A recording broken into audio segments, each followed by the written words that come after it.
Welcome to Rocket Ship, the home of epic React Native content. I'm Simon Grimm, creator of galaxies.dev, and today's guest is Youssouf El Azizi from Morocco. Thanks for joining me, Youssouf. Thank you for having me, Simon.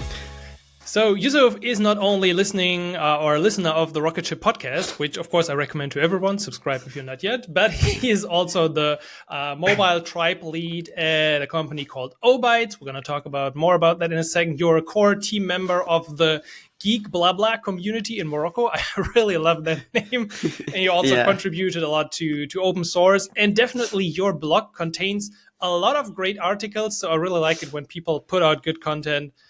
It has definitely been helpful when checking it out. I caught some really interesting pieces that I just read through. So thank you for everything you've done, and really great to have you on the show today. Yeah. Thank you, Simon. Glad you liked some of my writing, and to be honest, I like the podcast and I like your energy, on the tutorial too. I'm not sure when do you grab this energy, but it's really hard to have this energy on the podcast.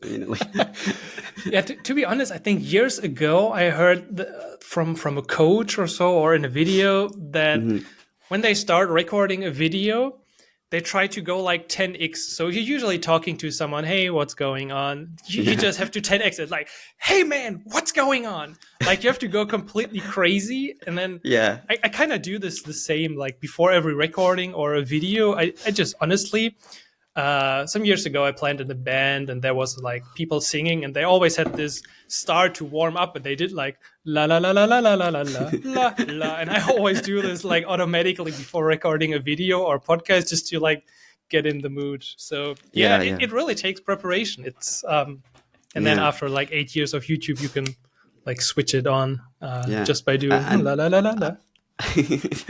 And I like the voila part, on tutorials, whenever something works as expected. Voila.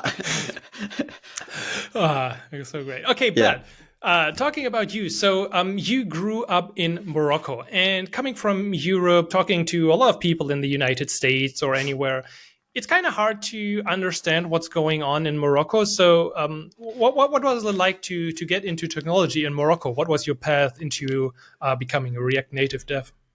Yeah, I think it's a typical, probably, normally people confuse a lot Morocco and Europe. The fun fact that people don't know usually is that Morocco and Europe is just 40 kilometers, sea. So we are similar to, we are the same as Europe. So it's typical things you go to university, and then you have your graduation as an engineer. This is what I did. So I have I am a software engineer. So probably 5 years after my bachelor. So that's mainly my university studies. And how did you then transition or get into React Native? Was it the first technology you got into after university? Well, I think it's a typical story, probably for everyone. We start with web development and probably a little bit of React, and in this as a side project, I start working with some React Native application just to know exactly what's going on. And one day we need a React Native developer to help on a mobile application, and they say, why not? Let's do it. I think it's been probably now 5 years, and I still enjoying working with React Native and trying to optimize things, especially with which we are saying right now, React Native 4 years or 5 years ago, it's not the same as what it is right now. A lot of things changed, lots of challenges, which makes working on it a bit challenging, but give you more excitement, Yeah, I think 5 years ago, what was it, 5 years? 2018? Yeah, 2019 or something. No Expo yet, and no everything Expo, I think, yeah. Life before Expo and after Expo is a bit different, 100% agree. Yeah. And I mean, it's over these years, I just noticed this. So before the recording, we talked about that I just finished the ChatGPT clone code. And when you're working actively with React Native, you always learn something new. So I just want to share one thing that I just learned 20 minutes ago. Yeah. There's actually a property on Flatlist and Flashlist and everywhere that's called keyboard dismiss mode. So if you have some text inputs in your page, And I usually know from iOS, I can just like swipe down the page and magically the keyboard disappears. And there's a property called keyboard dismiss mode on these lists that you can set to on drag. And it Yeah, basically just out of the box works. Then you can like pull down on your screen somewhere and it closes the keyboard. It's like you always pick up something new. So after 5 yeah. years of React Native, you probably know most It's about the ins and outs. Yeah, I think this is also like one of the like so, like from my experience, I did some workshop on trying to help people like understand like React Native, especially people coming from like the web. And like my first like advice for them is you are in a new like platform. It's not like the same as the web. Don't expect to be everything to be like as you said, like hot reload, like working as expected and everything's working as expected. But you need to keep it in mind like that you are in another platform. There is a lot of things behind the scene, and especially two platform, Android, Java, Swift, Objective C. So you need to keep it in your mind, and you're gonna learn new things every time, you know. Exactly. And speaking of new things, we're going to check out your starter template, or actually, it's not your personal starting Yeah, template, but the template of your company in a minute. Before we get to that, I would love to talk about something that I found in your feed, which was called the state of dev in Morocco. So this sounds kind of similar to the state of JavaScript, state of React Native. Uh, exactly. were there any kind of surprising results or results that are maybe like different from the other surveys that we've seen? So normally the story behind state of dev like survey. So I will try like to give you an overview about like what we are doing as a community. So Yeah. so that the project makes sense for you. So like what you mentioned like in the first like Geeks Blah Blah community is a community of developer like around Morocco. So we try like probably to do meetups and like podcasts also and like events, conference around like IT in general. So like the thing that we do to like we try to focus on is we are using our native language to teach all this stuff. So podcast in our native language, also the conference it should be in our native language because like from our understanding, using English for example or French, it's not like our mission probably to be worldwide, but like we want to impact like our local community. That's why we are using our local language. So one of our big projects in the community is a podcast. And the podcast we just meet like four people and we discuss on a subject. And we start receiving this kind of question like is like what's the most popular language in Morocco? What like the problem with this question is even if you answer them like you answer them based on your bias. Yeah, you are biased. So you know only people that work on React you will say like React is the king. So we start thinking probably it's a good idea to run like a survey, and like we did it 4 years ago. The first edition it was first 4 years ago. For sure, like we get a lot of inspiration from Stack Overflow and like a React survey and all this stuff, and it was like it ended up like being a good result because like a lot of things that we think we know like how it work or what people are thinking about it's sound like it's end up like not the same. So having data as they say data don't didn't lie, so it don't lie. So this is like the story behind like state of dev like survey. So we'll have it like if you go there, we try to write like a complete report. I'm not sure if it's like it's perfect, but we also developed like a playground. You can play with question and do filtering and all this stuff. Probably if someone can know better and know exactly how data work, probably can come up with more conclusion than us. Yeah. But it's so cool that you just in general have this. I don't know where this name comes from, geeks, blah blah. But it Yeah, it's. sounds. I think it's a good name. Like people, we're still not sure why we choose like geeks blah blah, but like the idea comes from like the podcast. We think we are geeks, and we just talk. So geeks blah blah. You know, Yeah, it's a funny name. and also I really like it because it's easy to forget when you're doing like YouTube and podcasts and tutorial. Everything is English, but still not everyone knows English. And I also get like some requests from time to time from people in Germany that say, Yeah, I'm not that good with English. Could you do like a German tutorial? And at this point, it doesn't really make sense to put out a German tutorial on my channels. But exactly. there's always the need. It doesn't matter if it's Morocco, Germany, or some other country, for content in the native language to like pick up people where they are and help educate them in that language. Exactly, especially on the podcasting part. You know, like whenever we are discussing, we tell joke and all this stuff. People can't get like jokes mainly if they are not in their native language. So probably I can't translate any Moroccan joke to English. It doesn't make any sense. So like in talking with your like native language help you a lot like express. And we spend like some episode like 3 hours and we still enjoying, you know. It's so cool. Yeah, and I completely agree. It's just different in English. I have Yeah. this when I did the previous podcast with Simon, who's from the UK, and he just has like a complete different like catalog arsenal of like Vocabulary, words yeah. and things that he can say to describe something. It's just, yeah, you don't have that, and so you can't tell the jokes like you would tell them in German. Yeah. It's completely different. Yeah, Yeah. I Good. agree. Okay, so you work at Obytes, which is it? Explain what Obytes is. It's probably agency styled company. Yeah, exactly. It's agency styled company. So a bit like it's a bit like special because we are not just working with the big company, but we are working with product owner and small company to build like their product. So like the main idea is that people like investor or someone who has like an idea and they have investor will come up to us like to make the work like all the dev mode. You know, all the dev work will do it. So mainly we work with clients in Middle East, also Europe and USA, but like most of our clients in the Middle East, Arab countries and all this stuff.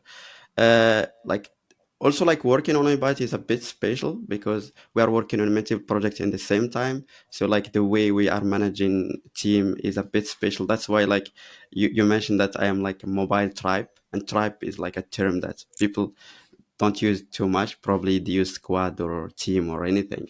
But if I am not mistaken, this way of managing team is coming up from Spotify, and they categorize like people, tribe and squad. Squad is everything related to the project, and tribe is people related to technology. So in any moment, you will be part of a tribe and a squad. So squad like is a project you are working on, but tribe, so for example, mobile tribe, you are part of the mobile tribe. And I think using this method like for 4 years, like it's just amazing to be honest.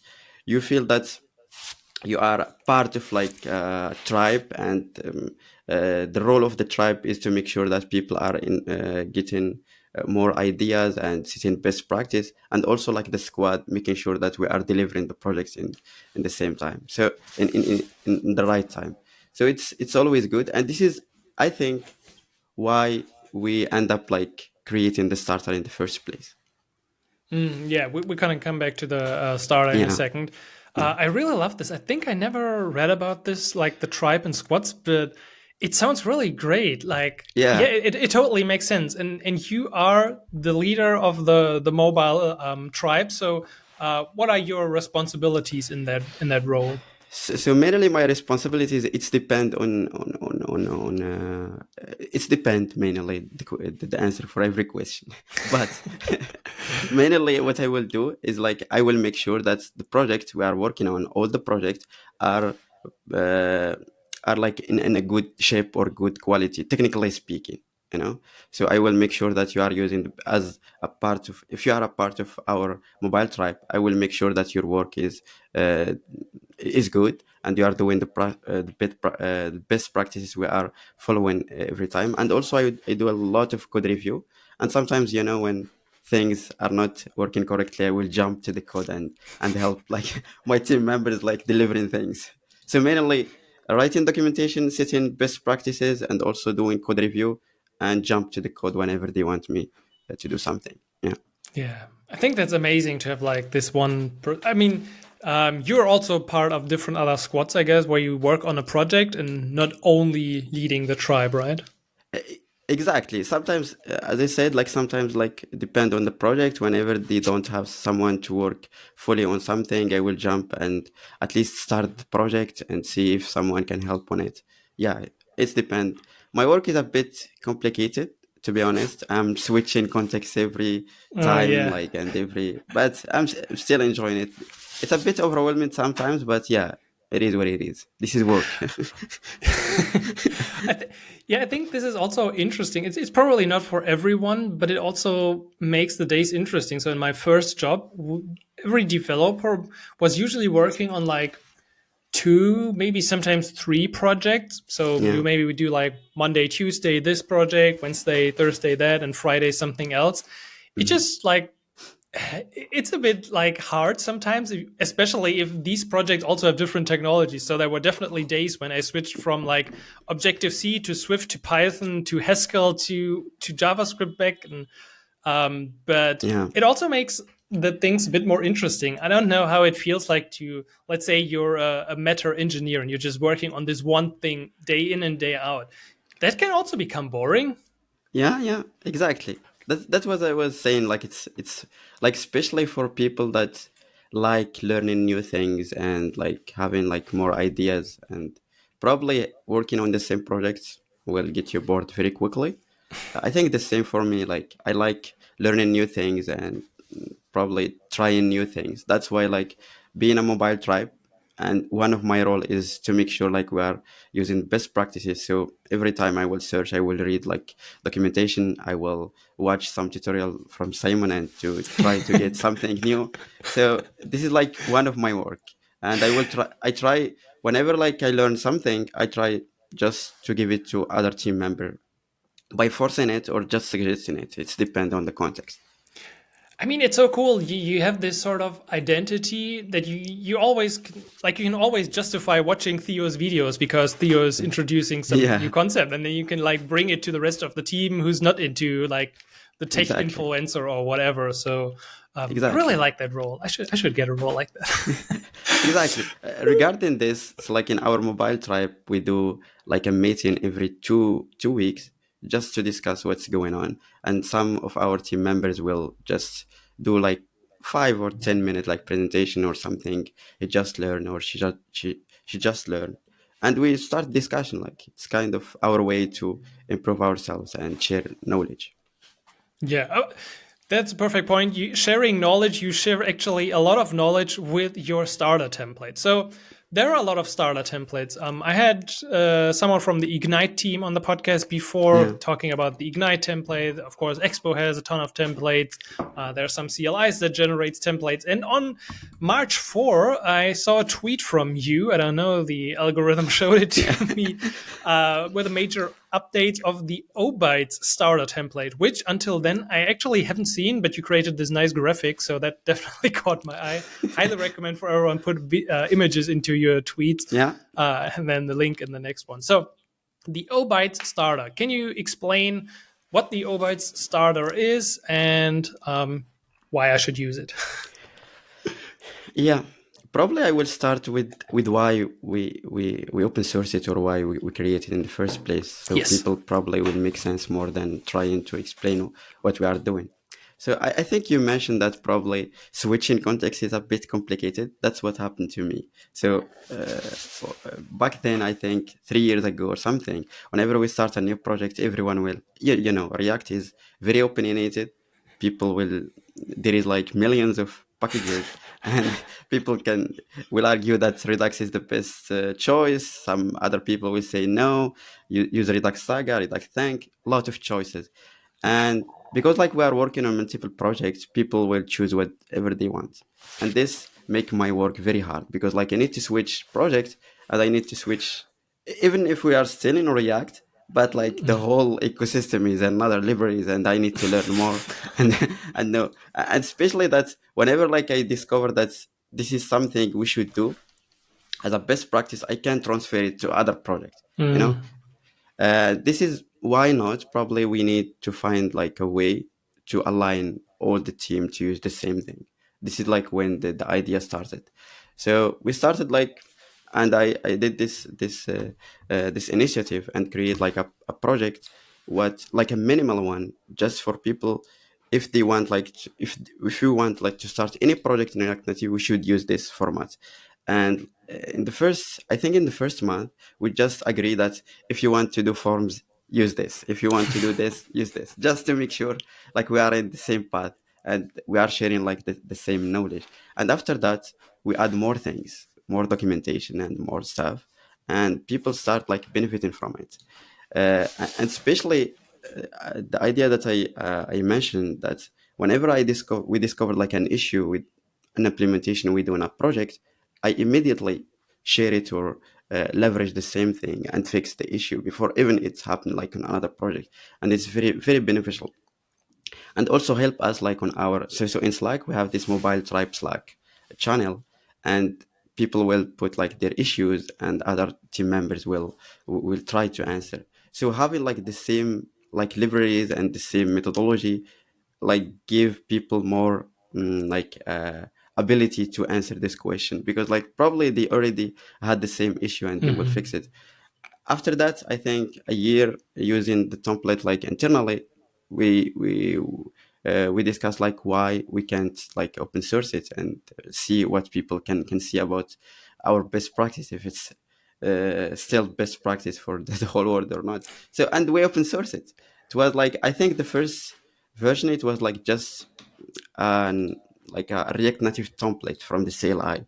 Can use it from the CLI, but after that, like we improved it too much to use Expo and Expo Prebuild. We added a lot of things, testing, CI/CD, and all this stuff. So to explain like what is Obyte Starter, is like it's kind of a starter or like a project that we think this is like the ultimate solution. If you want to start a new project, you need to use this, you know. And like our idea, if you want to compare it between Ignite or Expo Starter or any other starter, I think. By the way, like a disclaimer, we steal a lot of best practice from the starter, so Yeah, of we are course. using the same thing at the end. So the idea, I think, for other starter, they are too minimal, to be honest, for us. That's why like even we use Ignite for some projects, and we think we are adding new stuff, and we think why. Probably our starter is very opinionated. We force things to people, but we are helping you from VS Code setting to like store submission. Everything is covered, like how to do forms, how to do like CI/CD, how to do unit testing, how anything you can think of that we can try to leverage, we already did it, you know. And it helps us a lot, to be honest, like starting a new project and making it like start with a strong foundation. It take you like probably 2 weeks to 3 weeks, and also a lot of knowledge to start it in the right way. And now like with just simple command, like you're gonna start with the right foundation. Yeah. Yeah, looking at it, so we're gonna of course put all the links in the show notes. Yeah. It's currently at 1.6 thousand stars on GitHub. I think this is one of the biggest templates. I don't know exactly about Ignite and the others, but this is definitely very popular. Yeah, I think Ignite it's more than 10,000, so it was Oh, very really? old. Yeah. Right. Okay, but as you said, these templates usually grow from agencies, companies, based on their own requirements, and whatever Infinite Red thought is Yeah. fitting is inside the template. So it's their opinion. Same in your case. I maybe like yours even a bit more, looking from the outside at it in terms of the technology used. So Yeah. just reading here. Starter made with developer experience and performance first. Expo, TypeScript, Tailwind CSS, Husky, Lint-staged, Expo Router, React Query, React Hook Form, and localization with I18N. So amazing setup. I got some questions about this. Yeah. So let's dive a bit into this template. Mhm. First of all, in your tweet where you referenced that it's at version 50, you said you're using Expo Router for navigation. Was that always the point? Did you always use Expo Router, or did you decide to switch to Expo Router? And if you decided, why did you decide to go for Expo Router? Exactly. I think it's a good question. This is like we'll take Explorer like as an example, but this is like our approach on agreeing on what things that. So, for example, for forum we do this, like how we agree on this. So normally, like our approach is we start like as a minimal project, and then uh, for example, we try like React hook form or anything, and we agreed this is like the best option. Everyone should do that. For example, validation. Well, Mark is playing with me, but anyway, I'm not sure like what triggered this animation exactly, but it is what it is. I'm not sure. I sometimes Okay. get these animations for everyone watching on YouTube. We just had like fireworks behind Yousuf. I also sometimes get like stuff. I think it's Riverside if I do something with my hands, but never mind. Yeah. Anyway. So we agree internally that this is like the best approach. And for example, for React Router, we tried it on a project, and because like we heard a lot about it, I watched a lot of your tutorial talking about React Router, and we think yeah it's good. And I am familiar with Next because like I work with Next too much, and I start thinking probably it's a good idea to use like navigation based on route. We tried it for a project, and it seems like to work very good. So why not? So we did it like as our new best practice. This is like our approach. We try things. It seems like it's working as expected. We will do it. So for example, lastly, we tried like using ban on a project, and it's a lot of issues. So we end up not using it. Totally makes sense. How Yeah. many people decide about like whether a technology is going into the star? Is it just you or? Well, like to be honest, I would say like we try like to meet and receive feedback, but I would say just me at the end. Yeah. Okay.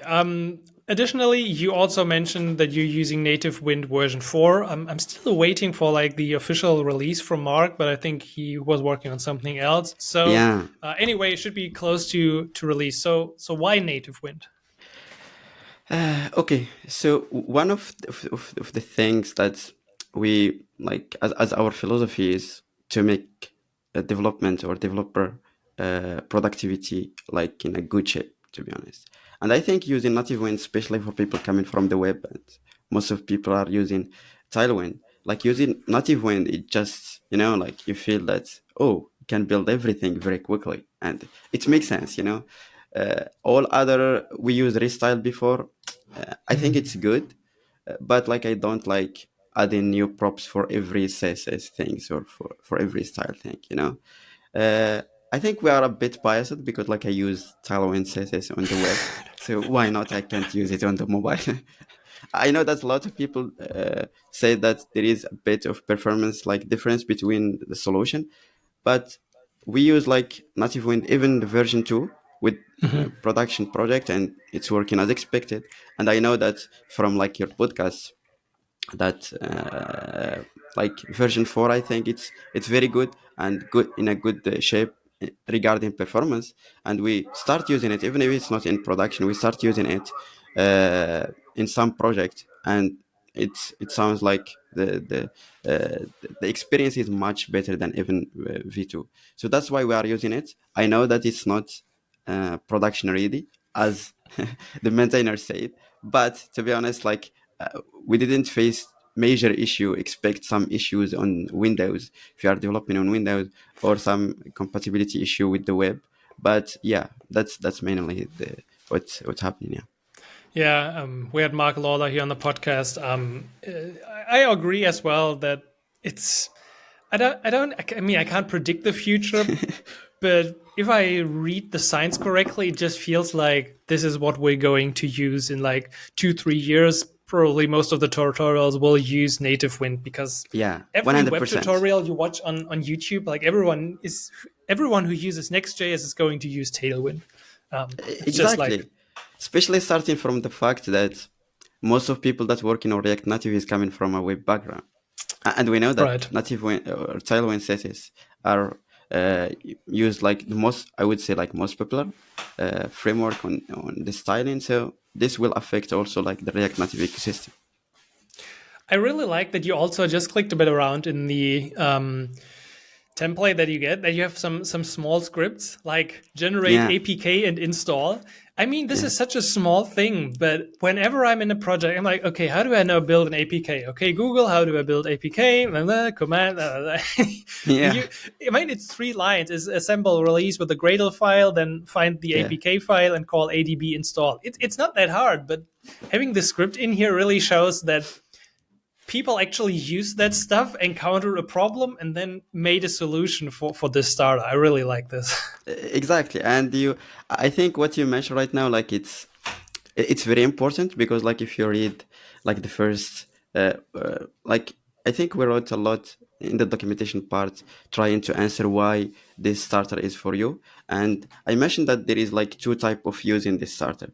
The first one is like using it from the CLI and start a new project to force you to use like the best practice. And the other one for people like me, I like a lot like reading other people code. So for me, whenever someone like told me like how I can do this or do this, go to the starter. We already did do this and try like to learn more. And I receive a lot of feedback from people. They are not using it in their project, but they learned a lot just from navigating to for example GitHub Actions or like the way we are managing environment variables or anything. So it's a way for other people to learn also.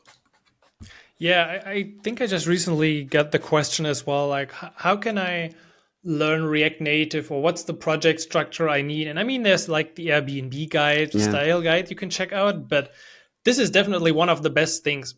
I mean, not just checking out your startup, probably also taking a look at Ignite, or great examples is also from Tamagui, how yeah, they set up like a mono repository. You can learn so much. You don't have to use that, but just going through this. And I think yeah, I could yeah, spend like probably like 2 hours just going through all the files here in the Obytes Starter. I really like, for example, I I got like my gray areas that I don't really know a lot about. Everything's good that's going on in the .husky folder.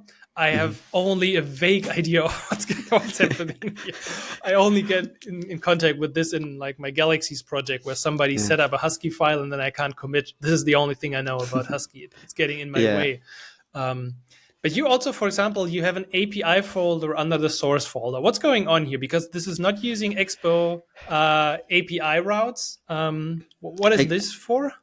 so normally, like most of our project, I think like it's most common thing is the backend, like it's built with another technology or maybe JS. Yes, It's yes. another project. That's why like we use API like in a separate folder inside source, and you can use it. And we are using React Query, I guess, with Mm-hmm. like React Query Kit, like as a helper to build like our hooks, mutation, and queries. And yeah, why we put it in a separate folder, because like sometimes like when the backend team is working correctly, they provide us with open API like metadata Mm-hmm. and all this stuff, and we can generate them like automatically using some tools. That's why like we always keep it like in a separate project and not include it inside like our source for our like page folder or component. Yeah. Okay. Yeah. One thing I want to mention when you discuss like the parts that you already you also like reading other people documentation or project. I wrote like a blog post about why GitHub feed is underrated, and I always like search like I'm not sure if people are using GitHub feed. GitHub feed will just pop up if you are following the right people. It will show you like this person like give a star or this person fork this project. And I also I'm following a lot of interesting people, and whenever they do something or they give a start to something, that means like it's a good project, and I need to go there and search what's going on and help. I spend hours just like digging in GitHub Fit. I'm not sure if people are using it the same way I am using it, but I recommend this. Yeah, This is really great advice. I've yeah, never done this. I don't even yeah, know where like my GitHub feed is. It's just a mess. But I feel like following the right people on GitHub and checking out what they're doing and is so yeah. much better than just browsing 10 minutes on Twitter. Yeah, exactly, exactly. I think Probably a lot of people say that they are using Twitter to learn new things, but in Twitter a lot of chaos.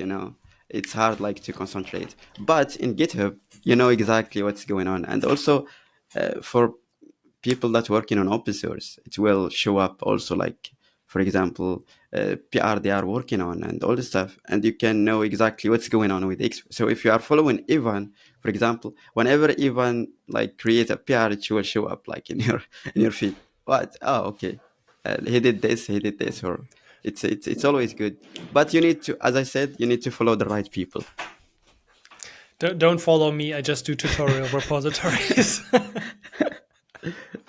But this is really, really great advice. I will clear up and check this out later after this record. And this is such a Yeah, great idea. I really like it. At this point, I also tell myself I'm looking into Twitter to get the latest tech news. But honestly, it's more often than not that it just gives me anxiety when I open it up because I'm yeah, a solo creator. And whenever I open it up, it's like, oh, we hit 100K MRR. And the next one, oh, I created this huge 24-hour course. Check it out here. And I'm always like, and I'm not doing anything. I'm just browsing this stuff.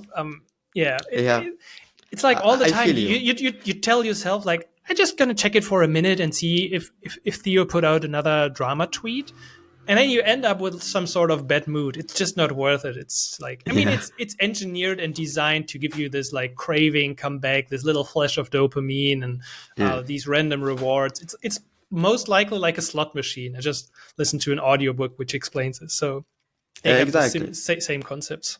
Yeah, exactly. And people should be a bit careful about like social media in general. So I try like to Exactly. reduce my time. Like I'm addicted to YouTube, to be honest. That's my that's my issue. And recently, like I discovered like an extension that redirect homepage to subscription page, and it's controlling like my behavior right now. you know. Yeah, YouTube also in the past YouTube wasn't that great for me, but now it picked up my preferences, and when I open it up, it's like exactly the videos. I would save all of them, and it's the Yeah. same like saving all blog posts in the past. So um I was just checking out the starter. So we talked about API. I just had a question because I Mhm. may be an idiot. I use 10-stack query usually. Is React? I always thought React query became 10-stack query, but it looks so different. Like, what's the difference here between React query kit and 10-stack query? I think they changed like the name because so normally the whole project starts as like as a React library. That's why like they call it React query in the first place. But I think 10 stack query is like they try to build the same thing for a lot of framework. So that's why like they changed like the branding to 10. I'm not pronouncing it well, but you get the idea. 10 stack and slash React query. So you're gonna find like Vue query, I guess, Angular query, just like giving a random name. But yeah, there is like more implementation depend on the framework. That's why they switch like the branding, I guess. Is React query kit then also still getting updates, or do you plan to switch to 10-stack query at some? Because I think 10-stack So query right is now, now like at we are using 5 or 6. exactly. So right now, like in templates, we are using 10 stack query. Yeah, Ah, it's up here. yeah. And and what is But React query kit doing then? React Query Kit like is helping you build. So React Query Kit, I think it's a very smart library that help you create like queries based on stack queries in easy way, like managing keys and like getting keys and all this stuff.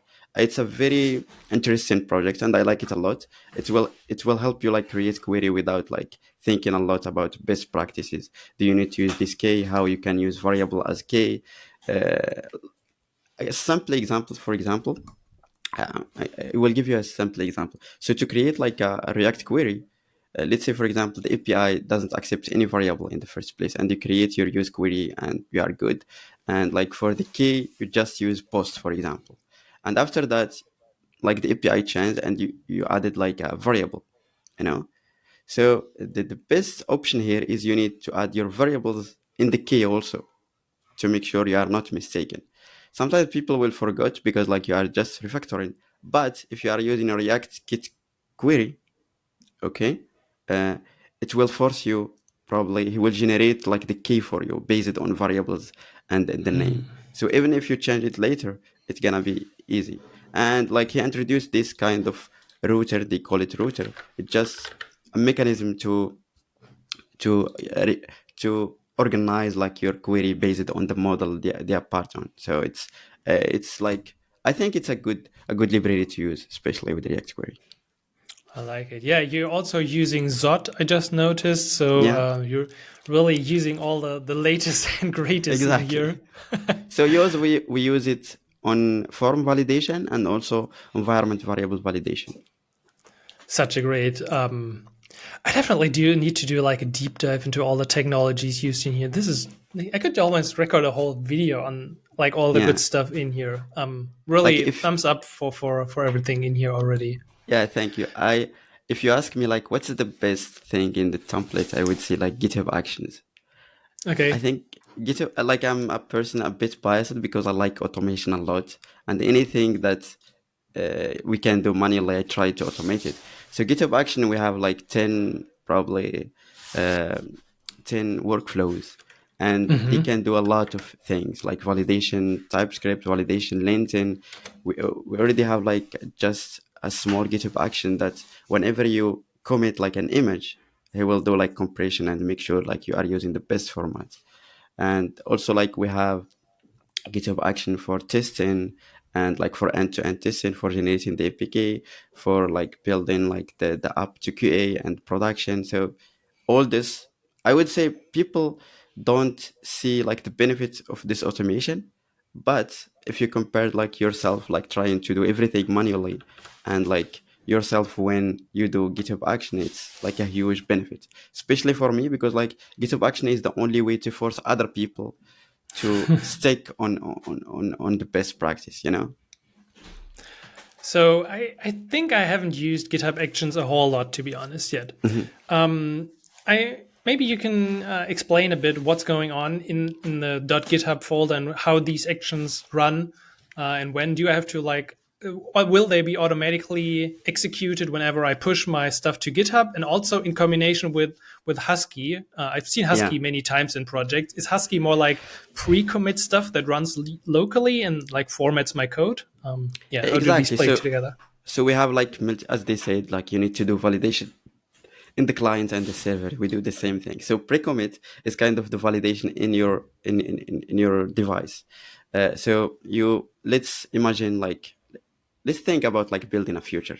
So we are building this future. You add your screens and all this stuff, and whenever like you try to commit, pre-commit, or the Husky will execute all the will execute manually ESLint to make sure like you are everything is working correctly, and TypeScript check-in, it should be like all this check should be correct to allow you to commit like your commit. Okay, so this is the first step. So pre-commit is just manually to help you like correct things and make sure like you are not committing things that are wrong.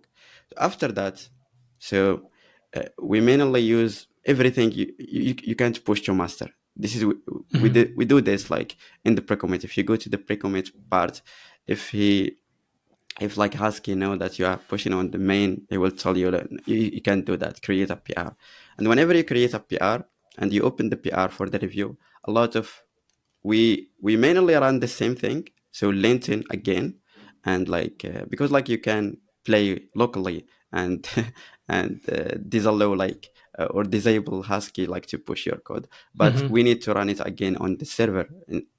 In the server, this uh, what we call it like GitHub action in the project. So we will run TypeScript compilation and make sure like everything is working as expected. We will run like tests. We will run like linting. We run also like Expo Router to make sure like Hmm. everything is aligned. It's simple as that, but it will check if everything is working as expected. So after that, like if the check everything is green, we will do like manual review. And manual review, I will just check like if everything like the logic is working correctly. If something that the automation can't catch, I will try like to add comment and all this stuff. And then after that, whenever we push to the master, it's a long story on how we release things. So mainly like our simple approach is to release to the QA. We make everything related to master in the QA. So whenever there is a new, like any commit, push it to master, we release a new version. For some clients, because like we don't want like to use a lot of Expo AI's like resources, we try like to align this to not exceed like more than 3 or 30 execution per month. So we use it by tag. So whenever we want like a version to be in the QA, we tag it, or like we create a new release on GitHub, and everything is automated. You just need to set up it like for the first time, doing profiles and certificates, thanks to Expo. Even that, like, it's effortless, to be honest. And I still imagine like myself, or still remember myself like few years ago, trying to do profiles and certificate and install it in Xcode and doing Fastlane and some crazy errors. But right now, like, it's just crazy, and I admire like the work they are doing. It's just crazy. And also I would mention that the pre-build and how Expo work, it just crazy good for our experience, because with just updating the pre-build, you can build like a QA variant for your app or production or whatever you want. And this is very hard to do, in even if with native developments you need flavor, or you need schemas, or a lot of things to handle. But with Expo, you just need to change like a variable in your app.js, and boom, like you have like a new variant of the app. Yeah. It's unbelievably easy. Yeah, at this point, everyone using EAS is also in love with it. Yeah. So just to wrap it up on the workflows, I definitely see that a lot of great workflows. They have a lot of setup. Just my last question, as an like person who knows not a whole lot about this, is there anything I have to configure in my? I mean, the tokens, yeah, but anything I have to set up in GitHub to like allow these GitHub actions, or are they automatically triggered if I would use this project and there's a .github folder? Exactly. Normally, like GitHub will just go to .github folder and see like workflows and all this stuff. And it's like the triggering part is depend on, if you go to any workflow, you will see like on. On is pull request or manually. Workflow dispatch, I think, means manually. And there is a lot of probably even to trigger. Like you can even, I think, do it with webhook or whatever you want. But most of GitHub action we have it triggered by like in a PR or a commit or whatever.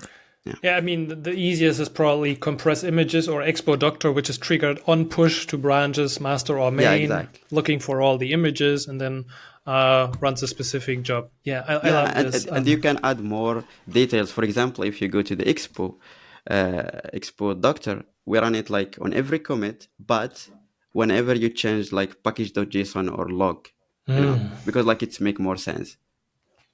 Totally. Yeah. Yeah, love it. Okay, this is .husky.github explained for for idiots like me. Just wrapping it up because our time is almost over.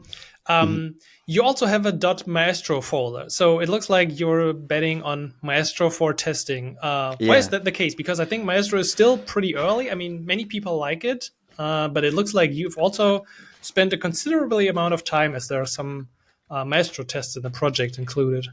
Yeah, exactly. So normally we, we use like detox like for a while, to be honest. So mainly like my experience with running end-to-end tests like in React Native, it was like a bad experience, to be honest. I'm just being honest. It's well, I find myself maintaining like the test more than the I, so I find myself helping the test more than the test helping me. She's crazy.